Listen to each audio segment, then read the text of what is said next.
Hello நண்பன் நண்பி, welcome back to surrender. இந்த video நம்ம 2010 ஒரு ஆரோ சைஃபை மூவியாக ரிலீஸ் ஆன த கிரேசிஸ் இந்த படத்தை பற்றின ரிவ்யூ தான் பார்க்க போகிறோம். ஸோ டைம் வேஸ்ட் பண்ணாமல் வீடியோ கிக் ஆஃப் பண்ணிடலாம்.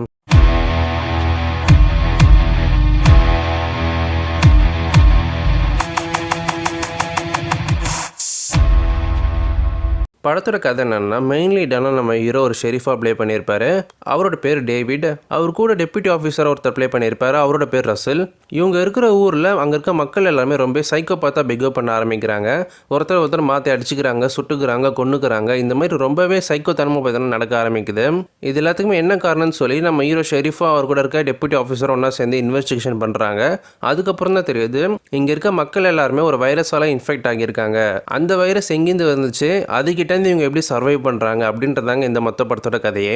எனக்கு இந்த படம் ஒரு ஓகேவான மூவியாக தெரிஞ்சுது.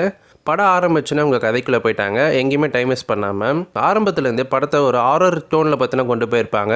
ஃபஸ்ட்டு ஒரு 20 to 30 மினிட்ஸ் கிட்ட நமக்கு என்ன தான் இங்கே நடக்குதுன்ற ஒரு க்யூரியாசிட்டி பார்த்தினா ஏற்படும். மக்கள் ஏன் இப்படி பிஹேவ் பண்ணுறாங்கன்னு சொல்லி நமக்கு ஒரு கேள்வி பார்த்தினா எழும்பும். அந்த ஒரு விஷயத்தை இவங்க ஹாரர் ப்ளஸ் த்ரில்லிங் எலிமெண்ட்டோட காமிச்சிருப்பாங்க. அது ரொம்பவே நல்லா இருக்குது பார்க்குறதுக்கு. இதை ஃபாலோ பண்ணி படத்தில் நடிச்ச ஆக்டர்ஸ் எல்லாருமே அவங்களுக்கு கொடுத்த கேரக்டர்ஸை டீசெண்டாக பண்ணியிருக்காங்க.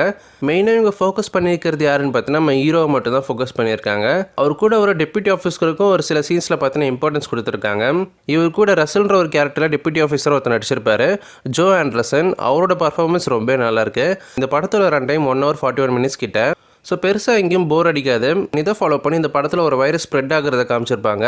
அந்த வைரஸை யார் அனுப்பிச்சா, அந்த வைரஸோட ஆரிஜின் என்ன அப்படின்றத ரொம்ப டீட்டெயிலாக கொடுத்துட்டு வைக்க மாட்டாங்க. ஜஸ்ட் மேலோட்டமாக பார்த்தீங்கன்னா ஒரு சில வார்த்தைகளை சொல்லியிருப்பாங்க. பட் அதுக்கான டீட்டெயில் எக்ஸ்பிளேஷன் இந்த படத்தில் இருக்காது.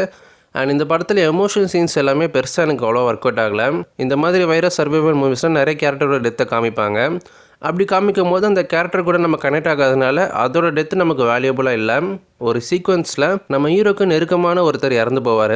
அந்த சமயத்தில் நம்ம ஹீரோவை பார்த்தீங்கன்னா ஃபீல் பண்ண மாட்டார். பலமுறை அந்த நபர் பார்த்தீங்கன்னா நம்ம ஹீரோவை காப்பாற்றிருப்பார். பட் இருந்துமே அந்த ஒரு இடத்துல எந்த ஒரு எமோஷன்ஸுமே அவ்வளோ வெளிப்படுத்தியிருக்க மாட்டார். அந்த ஒரு எமோஷனல் சீக்வன்சஸ் எனக்கு சுத்தமாக கனெக்ட் ஆகலை. ஓவராலாக ஒரு டீசெண்டான சர்வைவல் மூவி தான் இது. ஃபர்ஸ்ட் ஆஃப் நல்லாவே கொண்டு போயிருப்பாங்க.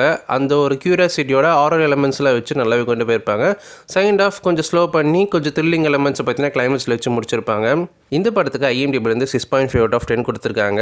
அமேசான் பிரைமில் இந்த படம் தமிழ் டப்பிங்கோட அவைலபிளாக இருக்குது. பார்க்காதவங்க செக் பண்ணி பாருங்கள். தமிழ் டப்பிங்குமே டீசெண்டாக பண்ணியிருக்காங்க. ஒரு சில இடத்துல லிப்சிங்கிங்லாம் இல்லாமல் இருந்துச்சு. சரியா, அது இன்னும் அவங்க பெட்டராக பண்ணியிருக்கலாம். உங்களை எத்தனை பேர் இந்த படம் பார்த்துருக்கீங்க? பார்த்தவங்க இந்த படம் எப்படி இருக்குன்னு மறக்காம கீழே கமெண்ட்டில் லீவ் பண்ணுங்கள்.